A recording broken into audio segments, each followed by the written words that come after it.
So today I'm going to talk about creating basses and effects kind of like the ones you would hear in Porter Robinson's Fellow Feeling or a song by Shadient or Sakuraburst. My method of creating these sounds is basically reliant on this plugin called Harsh Digital Noise. So Harsh Digital Noise essentially converts a image into sound. So with the starting image, with the slider all the way to the left, this is how it starts off sounding.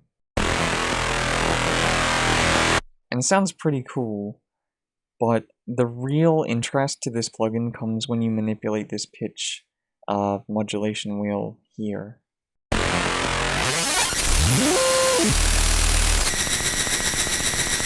And you get all kinds of interesting tones and textures. So instead of just sticking with these two default images, you can actually just open up a folder on your computer, pick an image, and drag and drop it onto the plugin.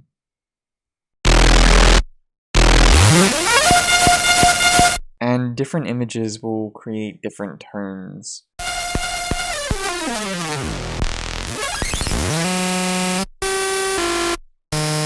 When you play different notes as well, it generally creates a different movement to the sound. Like, that is C and D. With the same image loaded, they create very different sounds. There's also another plugin made by the same person called Harsh Digital Noise 2. So Harsh Digital Noise 2 works basically the exact same as the first one, in that you can load an image and manipulate its pitch.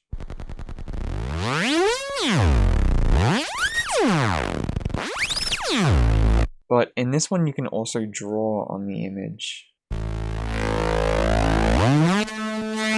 And this will affect how it sounds. Another difference between Harsh Digital Noise 2 and 1 is that Harsh Digital Noise 2 has a waveform generator. So if I turn the mix on oscillator 3 all the way up,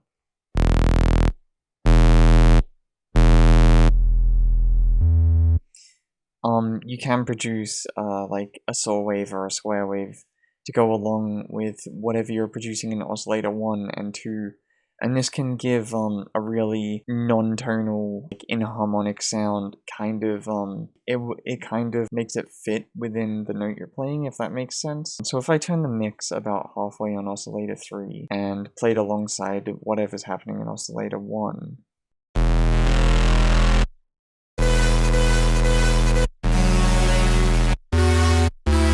even though it still sounds rather inharmonic, you can kind of pinpoint the tone a lot easier. Another thing that this is good for is if you put it onto a sine wave, you can make sure there's bass in your sound, if you're going for a bass sound, that is. So once I've created the sound in the plugin, then I'll play a note, either for a long time, sustained, or just really quickly, and I'll render that into audio. And once I've got the audio, that's when the musicality comes into play, creatively cutting it up and either trying to fit it into a song or building a song around it. A lot of glitchy kind of stutters and, tones that are playing against each other played quite quickly. That's the kind of stuff you want to be looking at if you're trying to create something like Fellow Feeling. So I'm going to leave a link to the download to these plugins in the description, or to the website that you download them from.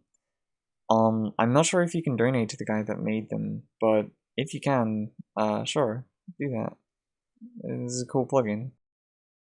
So just quickly, I wanted to show a different method of creating kind of glitchy noises. So when I first recorded this tutorial, I accidentally exported the commentary as a raw data type in Audacity. It came up in the Windows Explorer saying it was a PSD file type or something. So if you go back and import something like that as raw data,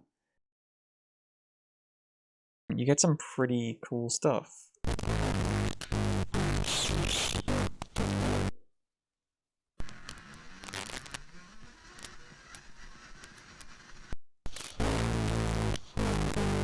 It does sound like incredibly over-distorted saw waves, but it's still pretty cool. So yeah, kind of a quick video, but I hope it's helped anyone that's trying to make this style of music.